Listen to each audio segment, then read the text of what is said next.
Jim.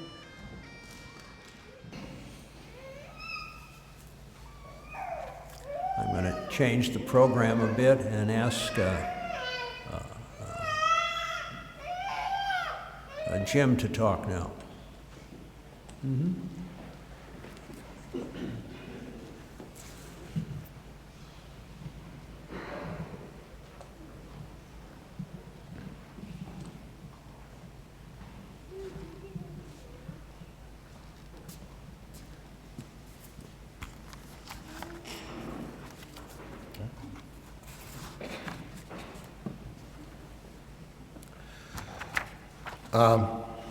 I'm Jim, and on behalf of the family, I'd like to thank you all for coming out tonight. The outpouring of support and good wishes, people who have stepped forward to help us in this time of need and surround Tom's girls with love and support is really gratifying.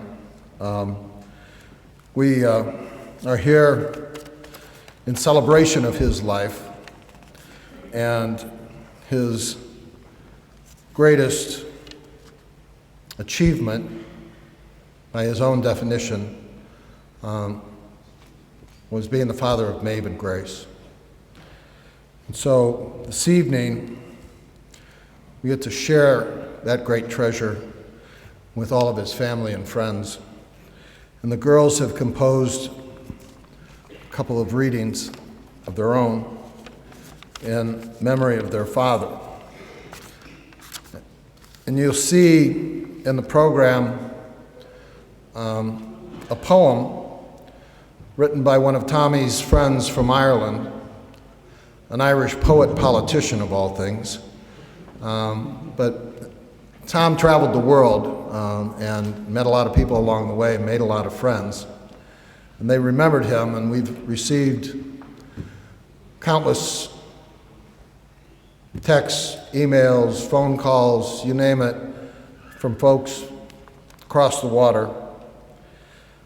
And I'd just like to read this one that Tommy's friend Timmy Conway wrote to Maeve and Grace in honor of our father.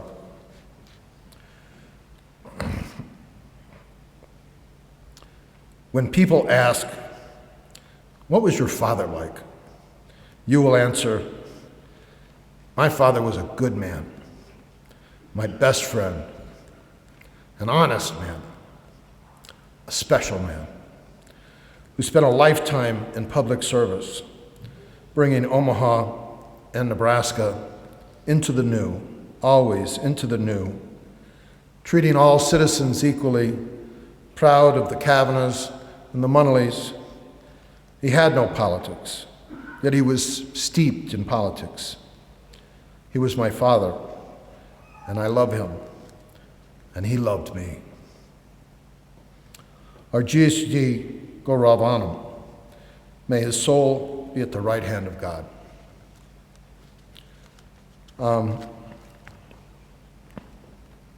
That captures the spirit of Tom in his role as father, which he always said was his highest calling.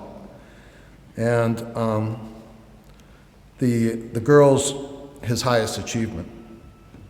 And so to share that with you, I'd like to call on Maeve to come up and give us her reading. Maeve?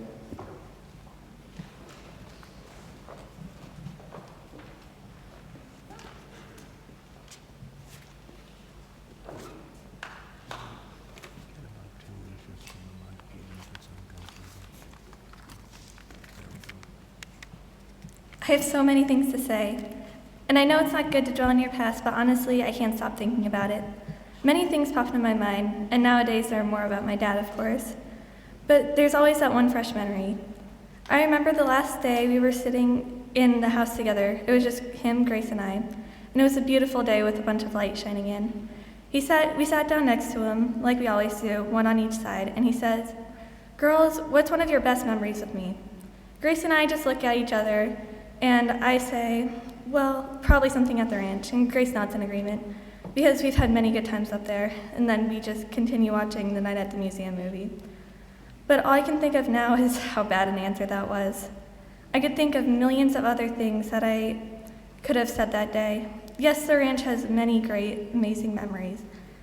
But the only really detailed one I can remember is when Dad was climbing up onto Raymond, who's a huge horse, and not checking the cinch before and then falling right off the other side.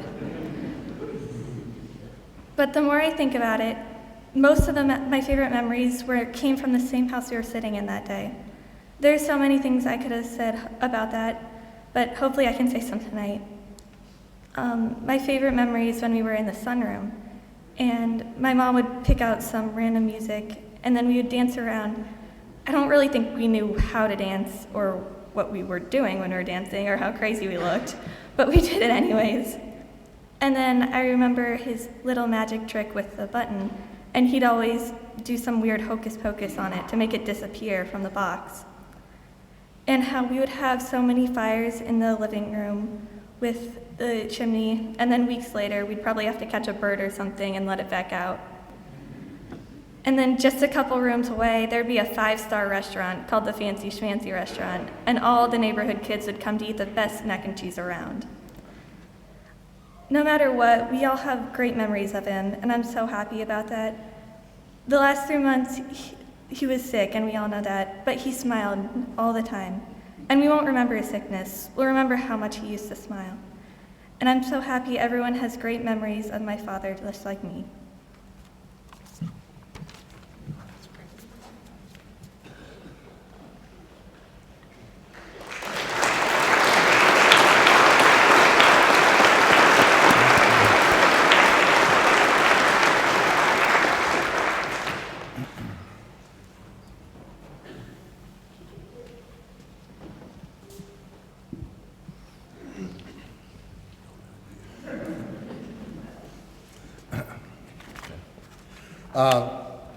If you look on the inside cover, you can see where Maeve got that beautiful long dark hair.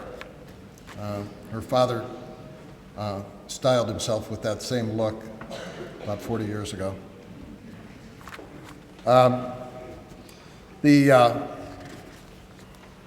poems that you see in the program are selected from some of the favorite poems in the family, all Irish, but the one titled Beannacht, which means blessings, was one of our mother's favorite, and when she passed a number of years ago, we had that and hers. And so to weave the generations together, as we do at these times, I'd like to give you Beannacht.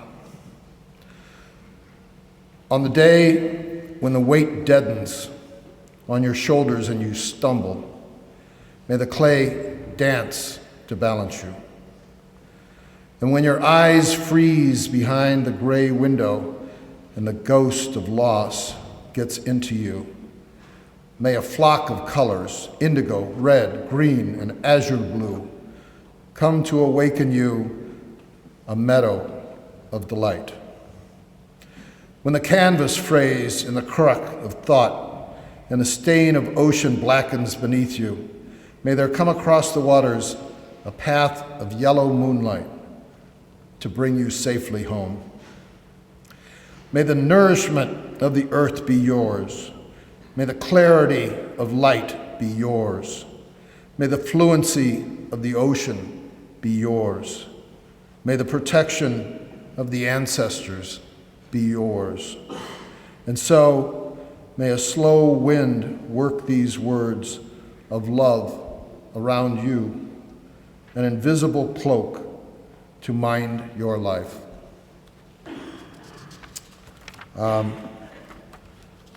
Our next reading comes from Grace. Come on up, honey.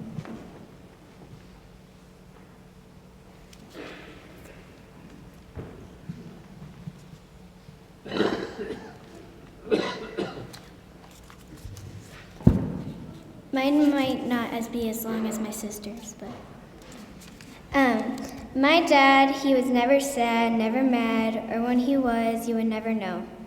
He had the spirit to make people smile and to make people laugh. If you were sad, you would know who to go to. You would go to my dad. He would lift up your spirit. He called me his princess, and I called him my king. His spirit inspired people. When he passed, it was a slow, peaceful last breath. He's probably looking down at all of us and saying, man, all those people I know, all those people have been there, sat there, right next to me this whole time. Thank you.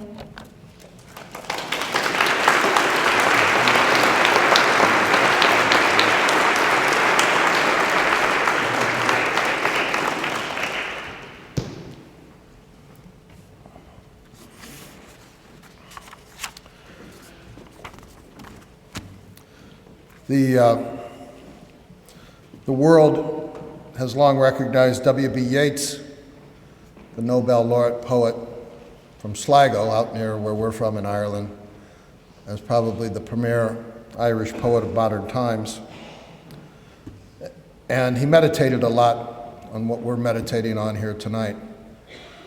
So I'd like to give you Yeats on When You Are Old.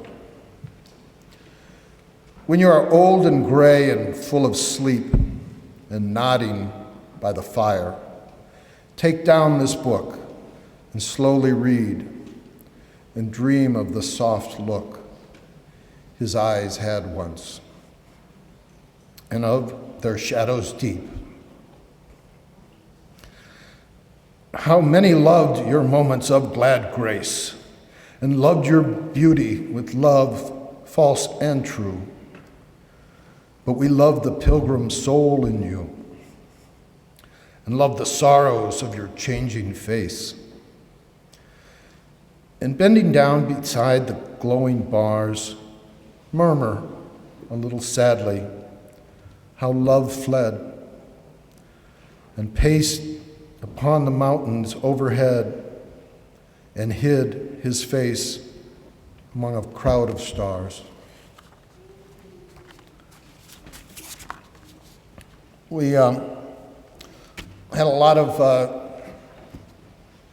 time to reflect on Tom as we sat with them, talked with them, and tried to help him through this last difficult year, particularly my sister Kathy, who was there with them virtually 24/7. And in the course of that, reminiscent, Tom was self-aware what was going on and where he was going, and helped us assemble some of the memories and thoughts that you'll hear today and tomorrow, and some of the images that you see in the back of the church and that you'll see on this screen in the video collage that my lovely wife Leslie spent hundreds of hours compiling out of all of Tom's far-flung travels and friends, and put together kind of a living tribute that would take us back to the beginning. When we took Tom to cremation, the route that we took from Heaphy's to the crematory was exactly Tom's life in reverse. We went from Heaphy's in West Center down to 60th, across past Ryan High School to Q Street, down to Farmers Field, now Hitchcock Park, where we used to play as boys and go sledding, past our old home on 3902 R Street, through our paper route to Christie Heights, where we learned to play baseball, past St. Mary's Church, where Tommy served on the altar, and past the cemetery where our grandparents, Grandma and Grandma Munley, lie and rest. It was like someone had designed a reverse order memory of Tom and gave it to us on the way out. As you gather from that, and those of you who knew both of them, of all of us, Tom favored my father the most. His dark hair, his dark eyes, handsome and tall. And he was also informed by my father's ideas about public service. And I know that many of you here worked with and for Tom over the years, and many more worked on campaigns that helped him put that philosophy into action. And so, to wrap up, kind of coming full circle, I'd like to share with you a reading that was done at my father's funeral. And like Tom, he went into public life early, in his 30s. And like Tom, he left this life too early as well. This is a reading from the book of Sirach. Let us now praise illustrious men, our ancestors in their successive generations. Some wielded authority as kings and were renowned for their strength. Others were intelligent advisors and uttered prophetic oracles. Still others directed the people by their advice, by their understanding of the popular mind, and by the wise words of their teaching. All of these were honored by their contemporaries and were the glory of their day. Few of them left a name behind them, so that their teaching and works would be remembered. But here is a rare and gentle man whose good works have not been forgotten. In his descendants, there remains a rich inheritance born of him. His body will be buried in peace, but his name lives on for generations. His offspring will last forever. His glory will not fade. The children will know his wisdom. The people will celebrate his life. Thank you. Thank you very much.